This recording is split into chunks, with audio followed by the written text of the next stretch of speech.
Did you know that your body speaks as much as your mouth?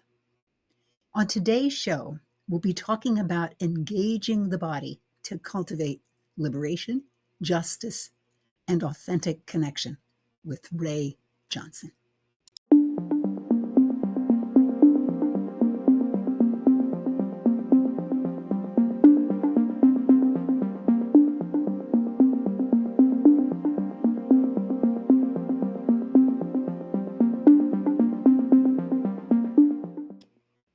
Thank you for joining me today. I'm Madelyn Blair, and this is Unlocked, a show all about unlocking the resilient leader in you. Dr. Rae Johnson says that embodied activism is written for everyone and anyone who has ever wanted to change the world. Just a small objective. But it goes on to say that my hope for embodied activism is that it offers readers an opportunity to interrogate and shape how power shows up for them in their bodies and in their lives. So stay tuned.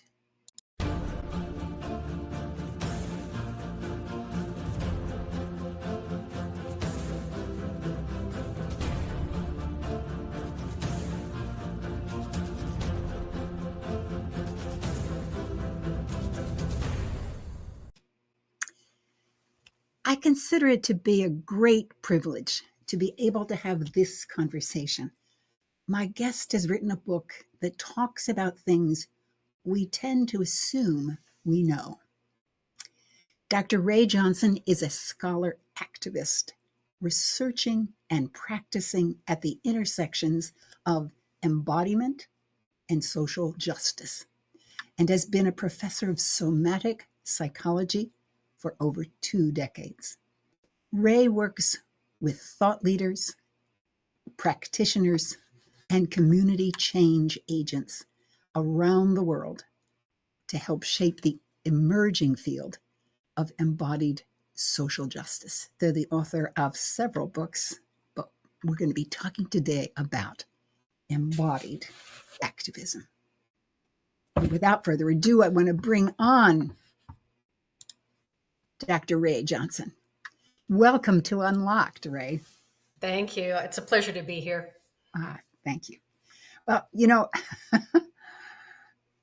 this aspect of nonverbal communication, how it shapes and is shaped by social power dynamics. Talk a little bit about that, would you? Because I think that it's not necessarily something that people immediately understand. And I think there's a good reason why people don't immediately understand it. And that's because most of us are socialized to not pay attention to, and if we do pay attention to, not to remark on the nonverbal dance of communication and signaling and meaning making that goes on in an interpersonal interaction. So if you've ever had someone make a comment about what you're doing with your body as you're speaking or as you're interacting with them, you might immediately be able to recall that feeling of being called out, of being exposed, and being somehow, called to account for something that you're doing almost entirely unconsciously. As you said that, suddenly an event came to mind. I was at a conference and the people were talking about something that I actually understood very well. And I absolutely disagreed with them. And it happened to be that we were sitting on blankets on the floor. And I found all of a sudden that I had turned my back to them and was looking at the back of the auditorium. And I went, Madelyn, you can't do this. And so I turned around frontwards again. But that was a perfect example, as you're describing it, of me. And Chris, in my case, I fortunately called it out for myself. But you're right. Right. What if someone else had said, Madelyn, what's going on here? What are you telling us? What are you trying to say with your body? That you're not saying with your words. And we know this from the nonverbal communication research. we know that upwards of 70% of the meaning of all of our interpersonal communication is actually transmitted non-verbally. That is, yeah, upwards of 70%. That's a little disturbing. It's it's why I do this work. It's because if one of the problems that we're trying to solve as the world goes increasingly awry Yeah. is how to have deep, honest, meaningful, respectful conversations with people from social groups that I think anyone would agree at this point in time are experiencing increasing polarization, then one of the things that we need to pay attention to is the channel of communication that we've been socialized to ignore and that conveys so much of what we're trying to say without us necessarily being aware of the message that we're sending. Oh my. This is right at the heart of things, I must say. Yeah. But there's one question I have before we jump into it, because there's so much to say. I am curious. Yeah. You're a somatic psychologist. Now, soma comes from the ancient Greek, which simply means body. Yes. How did you get attracted to that part of psychology? Yeah. So let me just make a distinction first between the Greek word soma, which is the subjective body. The Ah, body, the living body, the body is experienced from within, and the Greek word corpus, ah, right? Which comes, our word corpse yeah, comes from yeah, yeah. not the living body, but the dead body, the objectified body. The body is experienced and observed from the outside, the objectified body, Mm, not the subjective one, ah, right? yeah.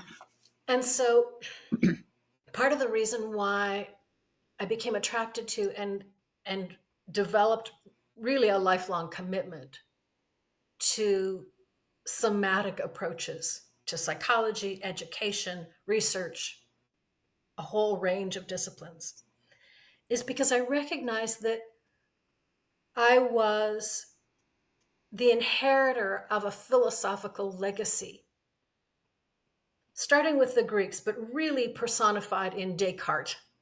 I think, therefore I am. Yeah, Not I feel, yeah. therefore I am. And that philosophical legacy had created a situation where, as I grew up, as I became increasingly socialized into the world, into my culture, into the social dynamics and hierarchies that I was embedded in, that I was experiencing increasing pressure to stop feeling my body, but instead pay an awful lot of attention to how my body looked to others. Yes. So you recognize this. We were both socialized female. We, Absolutely, we, absolutely. under, we understand on a, I would suggest maybe a little poetically, almost at a cellular level, what it feels like to be the object of men's gaze Mm, and to come to learn that our value as a human being depends a lot on how sexually attractive we are to them, mhm. right? So that disconnection happens. It happens differently for all of us. I'm not suggesting that only people who are socialized female women and femmes experience this. I think we all do. Oh, yes. I think it happens early, certainly reinforced in schools where we're taught to discipline our own bodies. Mhm. Sit still, don't squirm, don't talk, don't move. Yeah. Get your body to do certain things, but don't pay attention to how those things feel. Yeah. Mm, So for me, to come to your question of How did I get drawn into somatic psychology? I would say that as someone who, in current lingo, um, I would describe myself as someone with a sensory processing sensitivity. And all that means is that neurologically, we're all wired differently, and some of us are born exquisitely sensitive to sensory phenomena. So that sounds, textures, smells, tastes are experienced at the volume of 11 out of 10. Yeah. Yeah. And my body, particularly my body in movement. So when I was a little kid and I was dancing around the living room, I didn't, of course, have any words or logic for this, but I intuitively grasped that there was something really essential that being in my body provided to me, some kind of anchoring, some kind of affirmation, some kind of comfort and pleasure Mm. that I needed to balance the assault of sensory information that was coming at me from the outside world. So,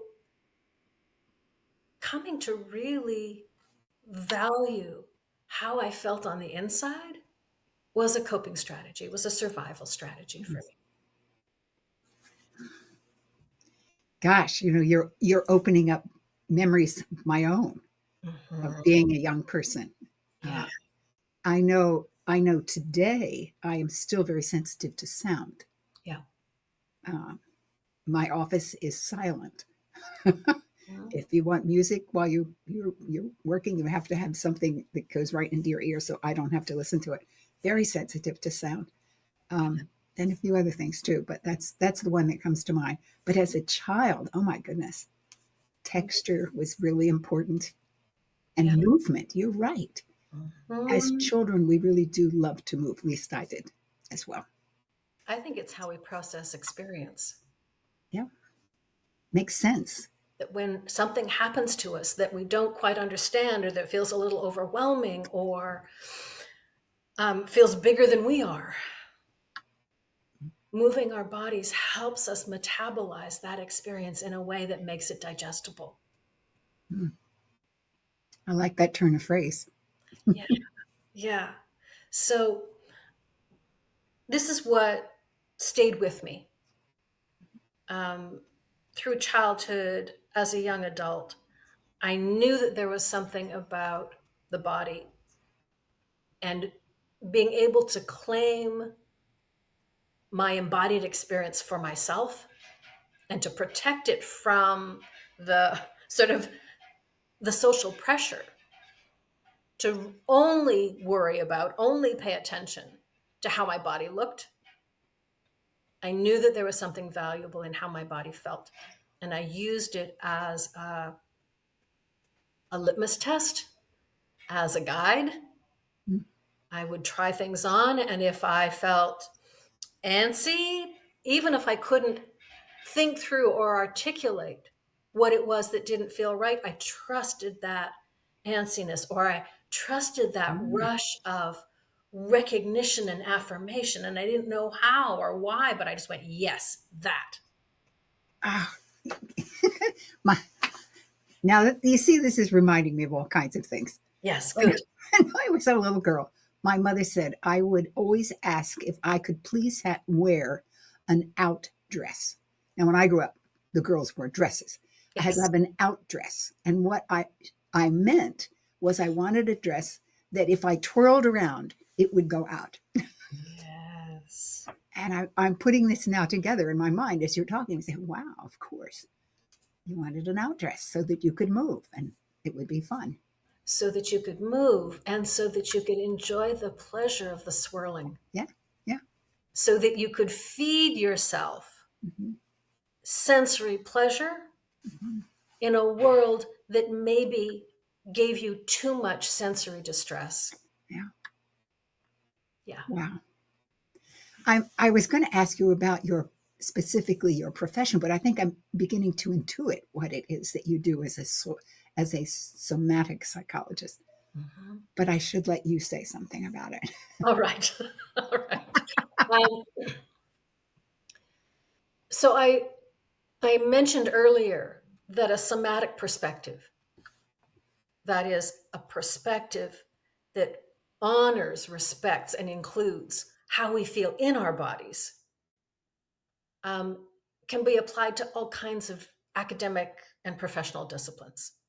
So I've spent most of my life in somatic psychology, which really looks at how does the feeling in our own body and the wisdom, the knowledge of our own body shape how we approach mental health issues, psychological concerns, interpersonal problems, that whole realm of psychology. Um, but there are other domains where a somatic perspective is also really useful, including the learning process, somatic education. How do we begin to integrate and come to value what our body tells us about a particular subject matter? How do we learn through our bodies? How do we use our bodies as a source of information and insight? What's the role of the body in the learning process? I would argue, and I'll mention this just because I know that this is a territory that you're deeply involved in and that your listeners are interested in, which is, I would argue that there's a real value for somatic perspectives to leadership. Absolutely. So um,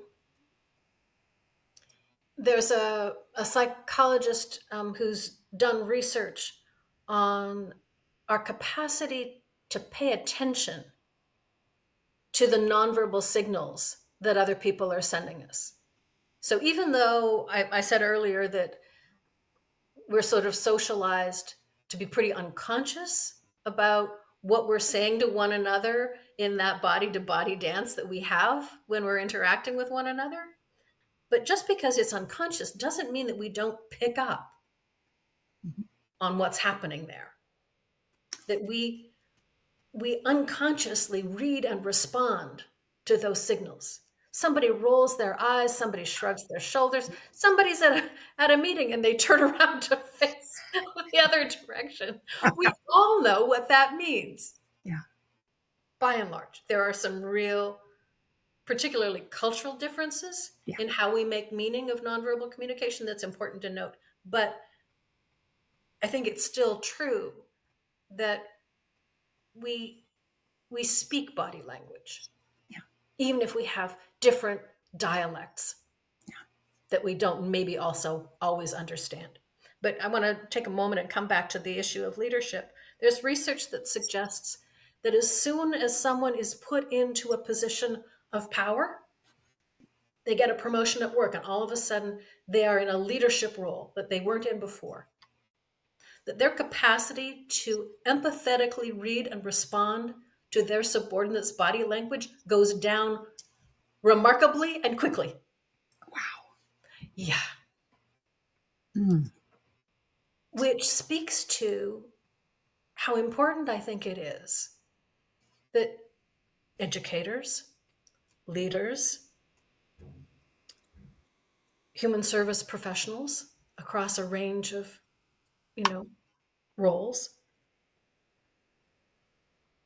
learn how important it is to cultivate empathy by paying attention to and tuning in to what people are saying with their bodies.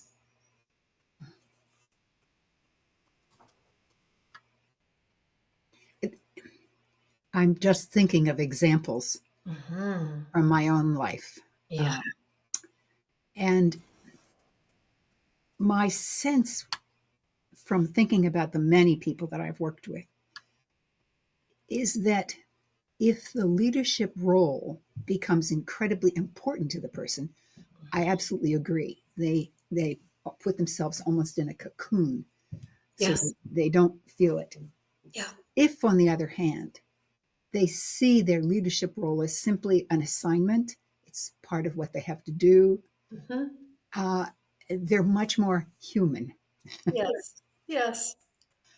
And I would argue that what we're flagging as human is code for empathetic. Yeah.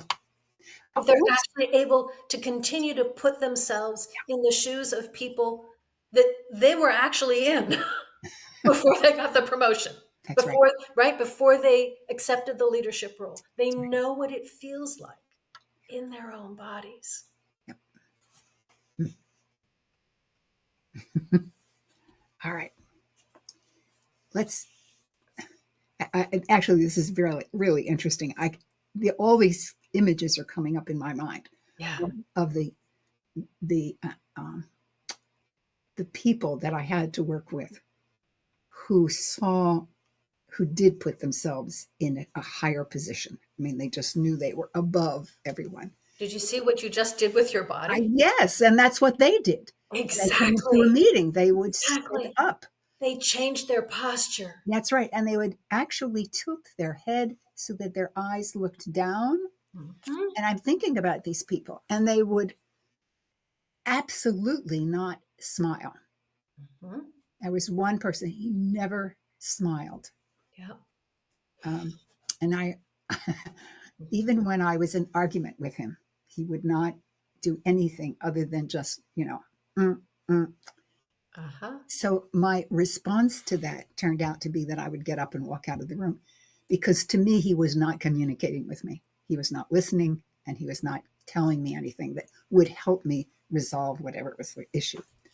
I would, yes, I would argue that he was communicating with you. He was communicating with you really clearly. And what he was communicating is, I'm the boss Oh, of yes. you. Oh, and there's no question. You're absolutely right. Right? Yeah. And all of those things that you just described, the upright posture, the Mm-hmm. impassive expression, Mm-hmm. the tilt of the head, Mm-hmm. are all things that we know about how people embody power. Mm-hmm. The not smiling. The not smiling is huge. We know this from lots of research and literature, um, research on humans, but also some mammals, that one of the ways that we navigate power differences, particularly when those power differences create a situation where there's aggression or threat from a member of our own species, that we're wired to have available to us appeasement strategies that are designed to indicate to the person, let's say in this case, um, in humans, indicate to the person who's posing a threat that we acquiesce, that acquiescence, that signaling, that nonverbal signaling of acquiescence diffuses the situation, and it's a way to avoid interpersonal violence. It's a way to diffuse the threat in situations where we can't leave and we can't afford to fight back. Yeah. Right? You could afford to leave. You walked out of the room, Mm-hmm. but that, I'm going to argue, required a certain amount of power. Either power that you were assigned by your role or power that you took for yourself. You decided, I'm not putting up with this. I'm walking out of the room. I I don't took care it. what I happened. could tell you, right? Yes. I took it for myself. Yes. I Yes. was I was the only woman on the management team, Yep. and in a way that empowered me. I had to do it right. Mm-hmm. Right. Because you were representing women, Correct. not just yourself. And Right. you said, I need to make a statement here Yeah. about what's acceptable and not acceptable in the treatment of women in management. And so Mm-hmm. my symbolic action Yeah. of resistance and refusal of this treatment is to walk away. Yeah. And I don't know if you could afford that or not in terms of the consequences, but appeasement is when you can't afford to walk away. If you walk away, you'll lose your job. If you walk away, they'll follow you and attack you. I mean, there's all kinds of situations in which walking away is not the safest. That's correct. In fact, you're right. It was a power statement. And Yes. I'm what's going through my mind right now is this man was a bully. Yes. And what I did was I exhibited power to him because it did change the way in which I related to him Yes. as And a result. the way he related to you. Correct. Mm-hmm. Yes. So I'm going to reframe what you did Okay. as a nonverbal act of embodied activism. Aha. Finally. Yes, that's what that is. Okay. Because you weren't just doing it for yourself. No.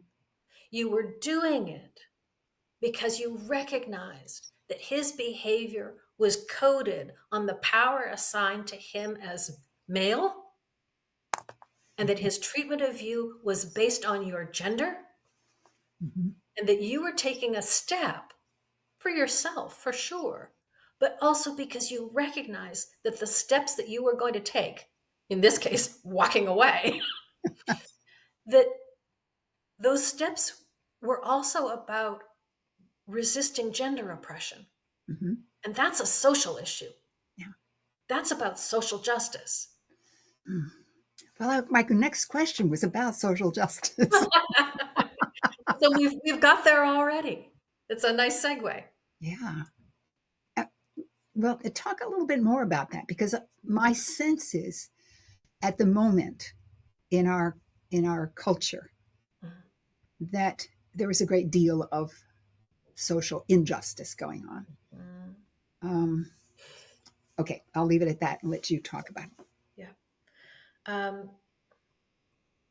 I think there's always been a tension, and I don't mean attention, paying attention, I mean attention, um, between people who, for the most part, ascribe to the theory of the survival of the fittest, Mhm. even though that's a misappropriation of Darwin's understanding of evolution. Absolutely, it is. We've co-opted that and twisted it, Oh, but yes. Yes. that's the term that I think lots of people will understand. Yeah. It's like, oh Yeah. yeah, that's their operating system. That's their worldview, is that the people who can compete should compete and the winners win. Yeah. And that the losers deserve to lose because they're not as competitive. They're not as able to, nor entitled to, the benefits that come from winning. And I feel the need to make sure that the audience knows what Darwin was really saying Please, yes. was that survival had to do with the ability to be flexible and adjust to what needed to be done in order to survive. Yep. Yep. Intelligence is the capacity to adapt. Yes. Not the kind of intelligence we've come to think can be measured by IQ tests. That's correct. Right.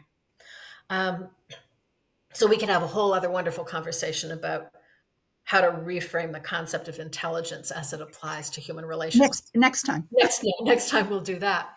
But for this time, let me just come back to that tension between those who espouse this philosophy of the survival of the fittest and those who actually, and I'm going to use the word recognize, because I think there's ample historical research to support this argument, who recognize that the more equitable a society is, the more it thrives, Yes. the more it flourishes, the more effective it is, the more productive it is. So when I talk about social justice, what I'm advocating for is a recognition of the basic human value and dignity that needs to be assigned to all persons.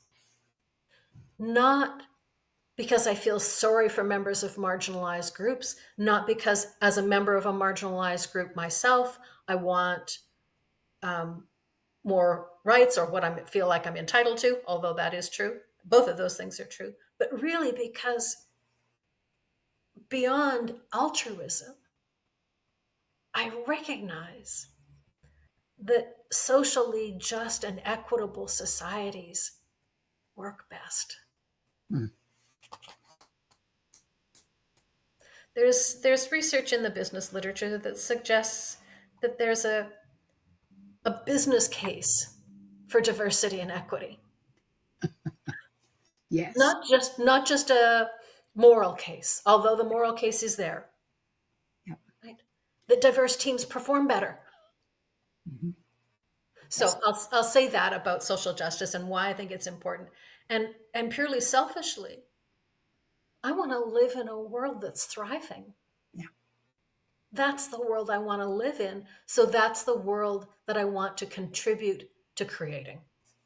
Fabulous. I need to go back to your comment about there is a value to diversity and equity. Mm-hmm. Some of my early work was to look at the issues of gender Mm-hmm. in international organizations like the World Bank and the International Monetary Fund, Inter-American Development Bank, the Asian Development Bank. All of these banks operate on what's called a charter, Mm-hmm. so that they may be housed in a country. They are not governed by the laws of that country. They Mm-hmm. have to be. They have to follow the laws in terms of how they act. But within the organization, it was the charter. Yeah. And so, since there was no such thing as EEO, equal employment opportunity, in those charters, Mm-hmm. all the work I had to do had to be on the basis of what was best for the organization. Where Mm-hmm. was the productivity? Where's the innovation? Where's the creativity? Yeah. Where's Where's the the profit if that's a well, those issue? are not profit oriented. Yeah. Well, they are, but they don't make profits. They're Right. nonprofit. But the key was that you had to make it as a business case, and it was so easy to make. Mm-hmm. I'll stop So there. easy. Yeah. Yeah. So if we can make a business case for diversity and equity, I think it's important to also recognize how that plays out on the ground level of organizations, not just in policy. That and I'm gonna suggest that we've seen this over the last decade or so in the United States. That many people, I think, would have said that we have made incredible progress around racism and sexism, for example, only to see that progress very quickly and profoundly undone by a change of administration. Mhm. And it begs the question, if that progress and those moves toward justice and equity could be so easily eroded, what does that say about what was happening at the grassroots level? That so many people who one would think would have changed their attitudes and their experience and their relationship to social power, for example. How is it possible that there could be this surprising upswelling against all of that progress? Right. The change happened through a democratic election process. People voted for these shifts. And as soon as there was support, people very quickly began to treat one another differently. Yeah. Right. So we know this from those of us who are sort of paying attention, like, oh, how did that disappear so quickly? How Mhm. did all of those gains become so quickly erased? And my argument or my My theory, I guess, about how that happens is that we haven't fully integrated how we experience one another on a body level. That we maybe adopted the surface behaviors of treating one another with more respect. There were social norms that would prohibit or sanction certain behaviors, and so we stopped doing those. Mm-hmm. But that we didn't actually feel any differently. That on a body level, there hadn't been that transformation that would allow us to truly empathize with people different from us. And that even though we learned how to speak the politically correct words, our body language didn't change very much. That we still embodied power and engaged in the dance of dominance and subordination non-verbally, so that those inequitable relational structures didn't change when the legislation changed. As you're mulling, I'm going to just add one more piece, which is I'm making the argument that if society changes at the macro level of governments and legislation, but does not change at the micro level of embodied human to human interaction, that those macro level changes are easily erased. I think we need to be able to have a space where, without shaming or being shamed, Mm-hmm. we can talk about the patterns of interaction that we've been socialized into, where we can talk about the implicit bias that other people can see in us that we can't see in ourselves, Mm-hmm. and where we can acknowledge that each of us has automatic patterns of behavior and response and intuition. It's like, oh, I know what's going on there. And that those patterns have been shaped by social forces that are based on inequity, that are based on hierarchy, that are based on dividing people into social groups where um, there's a value, there's a hierarchical valuing of human beings based on their group membership. And if we don't have that conversation, Yeah. and if we can't recognize that the patterns that we embody and enact are not our fault, Yeah. unless we know that that's what we're doing and we consciously persist, Yes. then it's our fault. Yes. Then that's our responsibility. Privilege really is about recognizing that we all have some, Good. that we have some privilege assigned to us based on characteristics that we had no say in, no responsibility for, and and can take no credit for. Right? When we're talking about social privilege, by and large, what we really mean is unearned privilege. Unearned. Privilege that accrues to us because of the color of our skin, or the shape of our genitals, or the geographic location that we were born, or the socioeconomic status of the family that we were born into. All of these things we didn't earn. Yeah.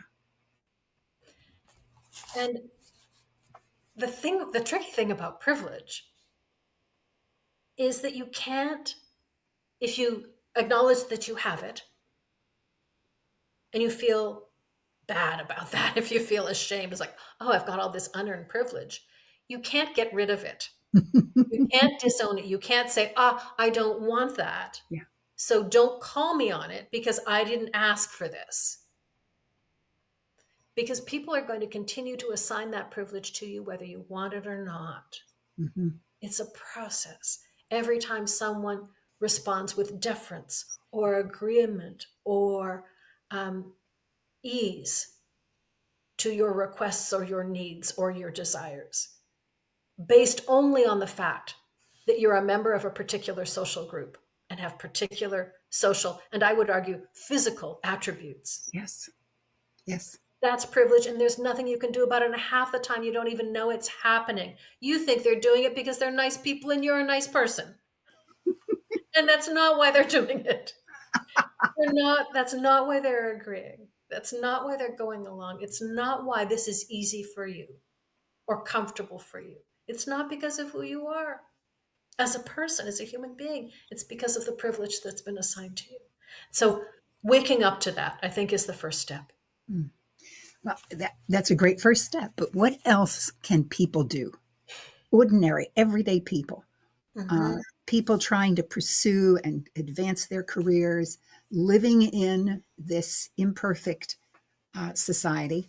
Mm-hmm. What can they do to to certainly to cope, Yeah. but maybe to even change, because that's what activism is about. Yeah. So that question, to answer that question, we need to move beyond just the issue of privilege, but I'll try to weave it in as well. Embodied activism begins with awareness and responsiveness. For most of us, I think, the social dynamics of the world, including who has power, who doesn't have power, how power gets used, is palpable, but not always recognized and recognizable and comprehensible, if that makes sense. That we feel the impact of power in our everyday lives, but we don't always clock it. We don't always go, "Oh, that's what's happening there." Mm-hmm. Right? We Mm-hmm. don't we don't have the capacity to recognize and analyze it. And I think that's the first step, Okay. is to become more attuned. And I'm going to argue on a body level, because I think that's where a lot of the power Mm-hmm. dynamics happen. Just to become a little more attuned, a little more attentive to how we feel in our bodies during an interpersonal interaction or during a certain experience. Because our bodies, as I mentioned earlier, are really good um, sensors when things don't feel quite right. And that ability for us to go, something about that doesn't feel quite right, is often faster than our capacity to figure it out cognitively, right? So we get a hit emotionally, intuitively, somatically, that something's not quite right. And that only really happens if we're asking ourselves, if we sort of make an agreement to ourselves that we're actually going to check in with our bodies Mm-hmm. on a regular basis. And there are lots of strategies for how to learn how to do that. But once we're more aware of how power is flowing and where power gets accrued and who's using power and how are they using it, there's nothing actually wrong with power. It's when we misuse it for our own ends and without regard for the consequences, the negative consequences of our use of power on other people. Power is necessary. We all have some. We all use it. It in and of itself is not problematic. Again, it's that misuse of power. So once we're aware of, oh, like you did with that manager who was a bully, you may not have had a critical cognitive analysis No, of the gender oppression that was going on there. no, I was just very angry. Your body told you something, Yeah. because I'm going to suggest that emotions and our emotional response, those are actually things that happen in the body. Yeah. That you had a somatic experience Mm-hmm. that was telling you something's not right here. Yeah. Something's not fair. Something's going against my sense of ethics. Mm-hmm.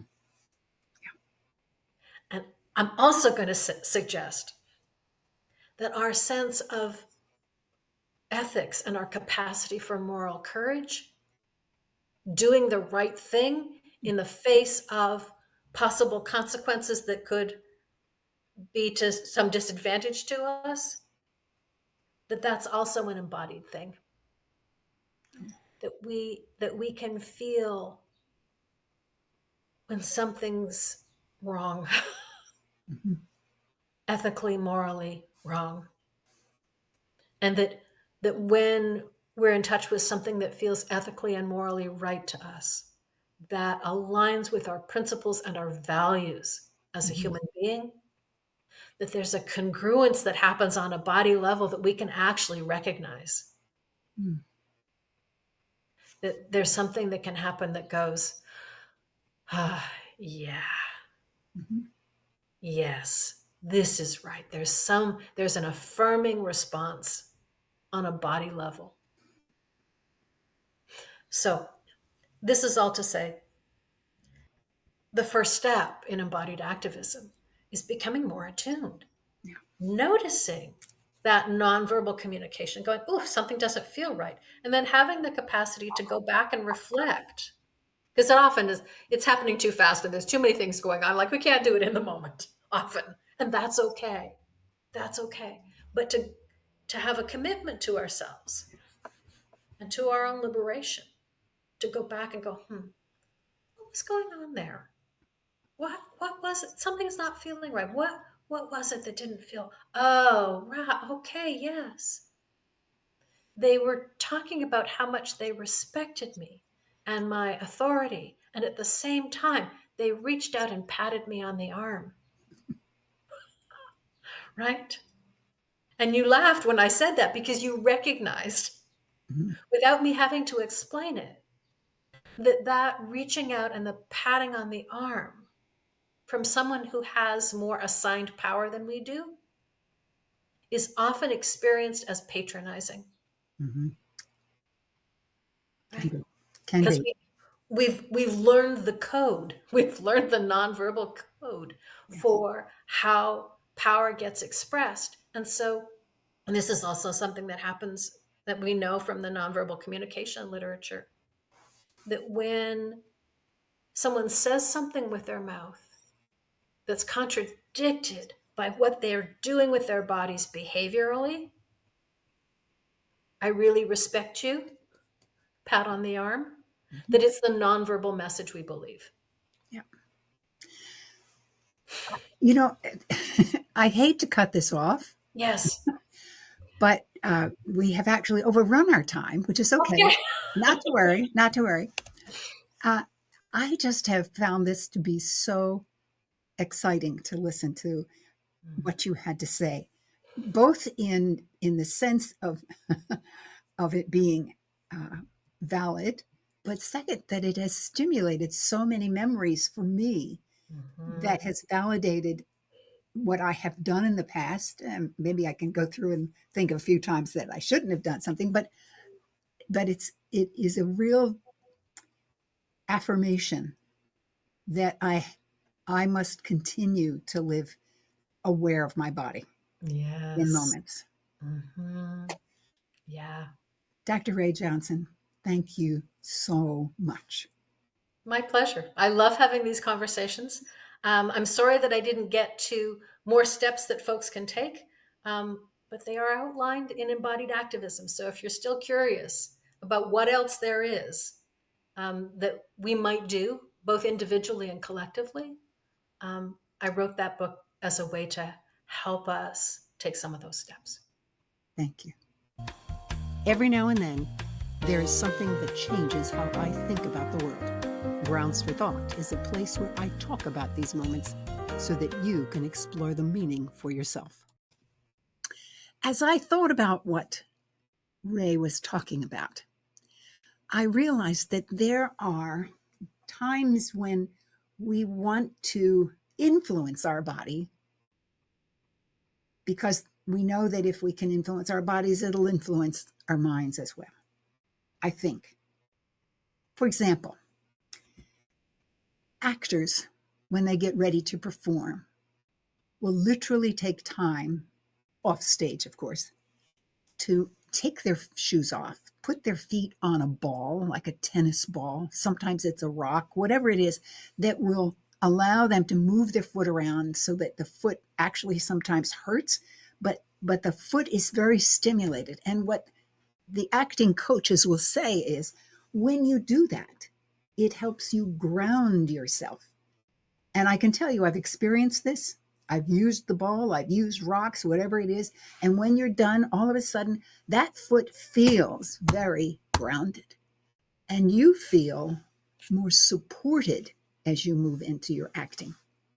But another thing that actors do, especially when they want to convey a certain persona, they may choose to select an animal that they want to be. They might choose a jaguar because a jaguar is very, very lithe and stealthy and etc. Or they might want to be a lion because a lion, they may have to roar in whatever it is they're acting. So they want to become a lion. Someone might also want to be an eagle because they love the idea of bringing themselves there as seeing the larger picture. And I find it fascinating that from an actor's perspective, that's a very real activity that they do that I want to say charges their imagination. And then somehow it leaks out into their performance. Normally, I let my guest go at the end of our conversation, but I'm going to bring back Dr. Rae because I want to hear her thoughts on what I just said about actors. So, what do you think? Well, this is great because one of the pieces that I missed saying in terms of what can we do to bring embodied activism into our own lives and to use our bodies as part of the process of social change and liberation. I talked earlier about awareness, but I didn't talk about responsiveness because we need to be aware and then we need the capacity to respond to those awarenesses. And one of the key features of expanding our responsiveness is to actually be able to cultivate a greater repertoire of movement and sensation in our own bodies. Mm. And so those exercises that you were describing are terrific examples of that. Ah. That when we add sensation, for example, when we stimulate the soles of our feet, we enhance the awareness of that part of our body, and it makes our connection to the ground more available to us physically. Yeah. But physicality and our psyches are intertwined. Yeah. We're a continuous feedback loop. We are a single unified system. Mm. And so we have these words like grounded Yeah. that refer both to a literal physical experience and a psychological mindset. Ah. Yeah. So, what those actors were doing was to bring sensation to a part of their bodies that was literally connected to the ground as a way of helping them feel more psychologically grounded. Ah. Thank you. I'm Yeah. so glad I decided to bring you back in. Once again, thank you so much. Mm-hmm. You're very welcome. And speaking of thank you, I want to thank you for joining me today. I hope you've learned something new. I know I have, no question. Not to mention all the memories that have come up. And I hope that you have spent some time exploring this for yourselves. And by the way, please write to me if there's a topic you want me to cover on Unlocked. Just write to Madelyn at madelynblair.com, and I am most happy to read those and incorporate it. And if you're on YouTube, don't forget to click the like button and subscribe. You know it's good for me, but it's also good for others who are trying to find information like this. I'm Madelyn Blair, wishing you infinite possibilities as you unlock your resilient leader.